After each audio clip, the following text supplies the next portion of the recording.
People will think about absolutely any reason to not do the carnivore diet. One of the things people might be worried about is the lack of carbs, especially if you care anything about your testosterone level like I do. People believe that a lack of carbs will increase cortisol, thus lowering testosterone. They also believe that carbs and insulin will lower sex hormone binding globulin and increase free testosterone.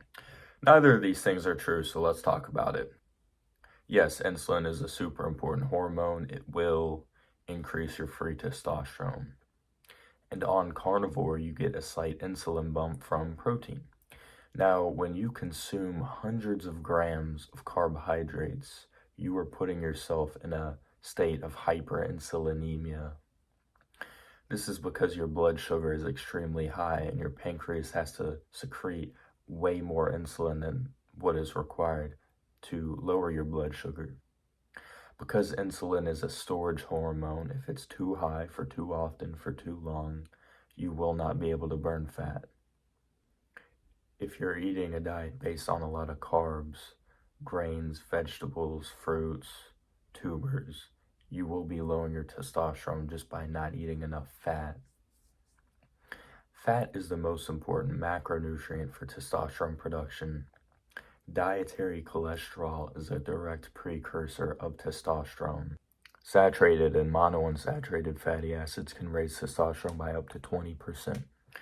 Generally, the more fat you eat, the higher your testosterone will be. Adding more than required of the other two macronutrients will not help you at all and will probably be detrimental. So for protein, eat enough protein, don't eat too much. Generally, there's like a wide range of how much you can eat, but to not eat too much, just eat meat.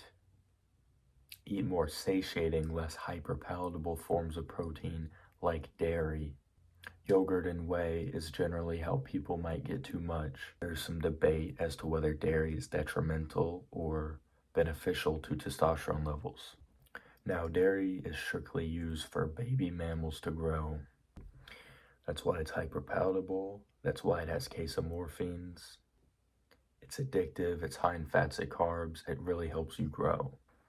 Now, if milk is coming from a bad source, it can contain a lot of estrogen just because of the way the cows are treated and basically being forced to produce milk unnaturally. But even the most organic grass-fed raw milk would still decrease testosterone because it activates the Randle cycle.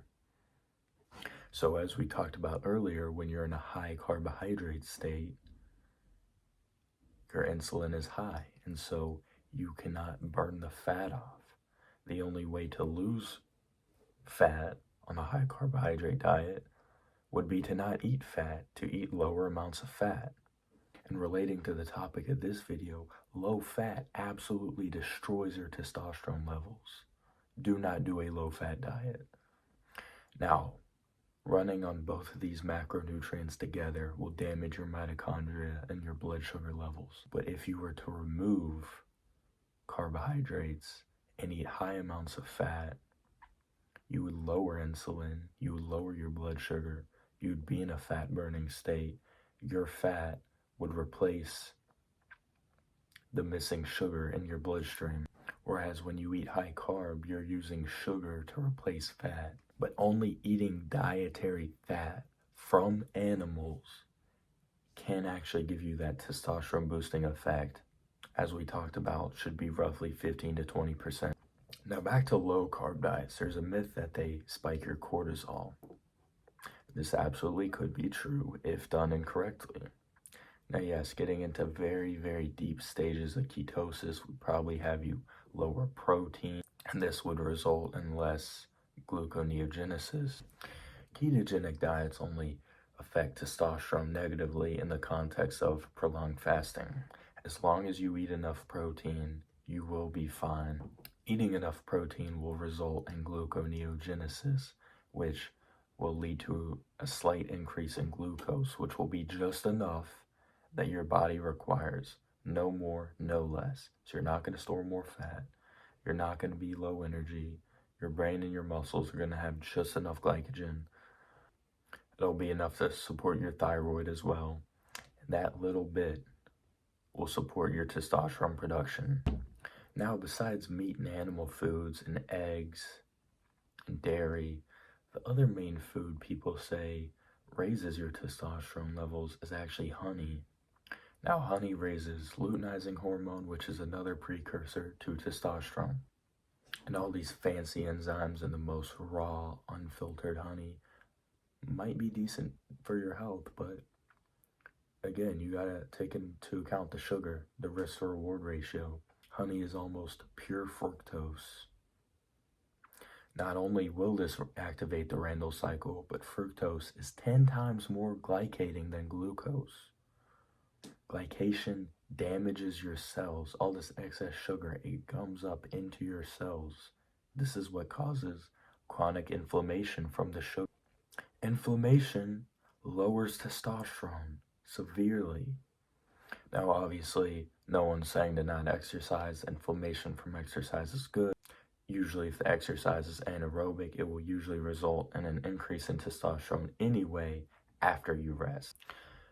With glycation and food toxins, it stays there, it builds up. Your blood sugar will quite literally build up until you get diabetes, and then dementia, and then cancer, and then you'll die. Is that going to happen to you if you're on a whole foods diet? Probably not.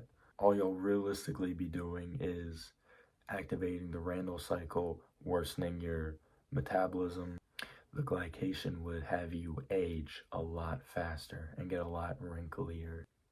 Now, obviously, Brian Johnson is plant-based, but when he talks about biological age and looks younger, the reason is because he's removing the glycation end products. This literally makes you younger. If you want to know more about how to do the carnivore diet or increase your testosterone levels, click the link in the description for my program, and inside the modules, I'll hold your hand like a little baby and tell you step by step what to do, how to diet, what you need to know. I'll destroy all your limiting beliefs. I'll get you thinking straight, teach you how to deal with people who are going to tell you what you're doing is wrong or how you need fiber or carbs or whatever. Polyphenols. But yeah, I hope y'all got a lot out of this video. Click the link, see you inside. Peace out.